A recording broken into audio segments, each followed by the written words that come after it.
बात की एक बात यह कि सरकारी स्कूलों की बदहाली की इतनी कहानियां आती हैं कि ऐसा लगता है जैसे उनमें बच्चों की कहानी तो कहीं गुम ही हो जाती। बच्चों से स्कूल में मजदूरी करवाना तो ऐसा लगता है कि बच्चे भी स्कूल का हिस्सा मान चुके हैं, उनके मां बाप भी और टीचर भी।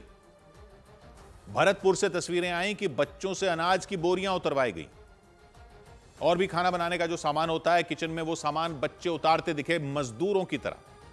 लेकिन ऐसा लगता है जैसे किसी को इस पर हैरानी ही नहीं होती। क्यों यह माना जाता है कि सरकारी स्कूलों में पढ़ने वाले बच्चों से मजदूरी करवाना कोई बड़ी बात नहीं है? क्योंकि वो गरीब परिवारों से आते हैं, इसलिए मिड डे मील मिलता है स्कूल में, तो क्या उन पर एहसान कर रहे हो? मिड डे मील बनाने के लिए मजदूरी भी उन्हीं से करवाएंगे। एक तरफ तो बाल मजदूरी दूर करने के कैंपेन चलाते हैं सरकारी विभाग कि बाल मजदूरी खत्म करो, बच्चों को स्कूल भेजो, और यहां स्कूल में ही मजदूरी करवाई जा रही है। बाहर क्या इसलिए मजदूरी नहीं करवानी क्योंकि स्कूल के अंदर करवानी है?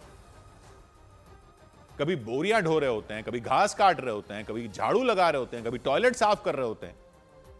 हेल्पर बनने जाते हैं ये स्कूल। इनके माता पिता की आवाज में ताकत नहीं है तो इनके साथ किसी भी तरह का बर्ताव कर लो। माता पिता रोज रोज स्कूल आकर प्रेशर नहीं डाल सकते, तो उनके बच्चों को पूछने वाला कोई नहीं। प्राइवेट स्कूल में ऐसा करवा सकते हो आप? मां बाप हंगामा कर देंगे।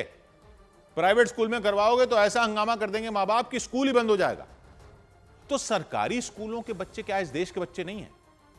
वैसे तो मिडिल क्लास वाले बड़ा झंडा लेकर आ जाते हैं कि फला चीज टैक्स के पैसे से चल रही है, फला जगह टैक्स के पैसे से, वहां फला जगह टैक्स के पैसे लग रहे हैं। तो ये भी तो आपके टैक्स के पैसे से चल रहे हैं सरकारी स्कूल। इनकी फिक्र आपको क्यों नहीं है? अपने बच्चों के लिए तो पेरेंट टीचर मीटिंग में स्कूलों की खाट खड़ी कर देते हो। दूसरी तरफ ये बच्चे हैं जिनको पेरेंट टीचर मीटिंग की ना तो कोई उम्मीद है और ना ही चाहत, क्योंकि कई परिवारों में तो यह हालत होती है कि मां बाप एक दिन भी स्कूल जाकर अपनी बात रखें तो उस दिन की मजदूरी का नुकसान उठाना पड़ता है मां बाप को। लेकिन इसका मतलब यह थोड़ी है कि उनके बच्चों से ही मजदूरी करवाई जाए। ये बच्चे इसलिए स्कूल आ रहे हैं कि बड़े होकर उनको मजदूरी ना करनी पड़े। पढ़ने आते हैं ताकि बड़े होकर उस मजबूरी में ना हो जिसमें उनके मां बाप आज हैं। लेकिन क्या इसके लिए उनको बचपन में यह करने के लिए मजबूर होना पड़ेगा? अनाज लादना पड़ेगा, क्योंकि वो नहीं लादेंगे तो अनाज किचन में कैसे पहुंचेगा, और अनाज नहीं पहुंचेगा तो मिड डे मील कैसे बनेगा, और वही मिड डे मील तो उनका खाना होगा। दुनिया की महाशक्ति बनकर क्या कर लेंगे हम अगर जो पोषण बच्चों का हक है, जो पोषण उनको पढ़ने के साथ मिलना है, उस खाने को खाने के लिए वो मजदूरी कर रहे हैं उसी स्कूल में जिस स्कूल को इसलिए चलाया जा रहा है कि वो मजदूरी ना करें। ये योजना, वो योजना, ये फ्री, वो फ्री, सीधे अकाउंट में पैसा।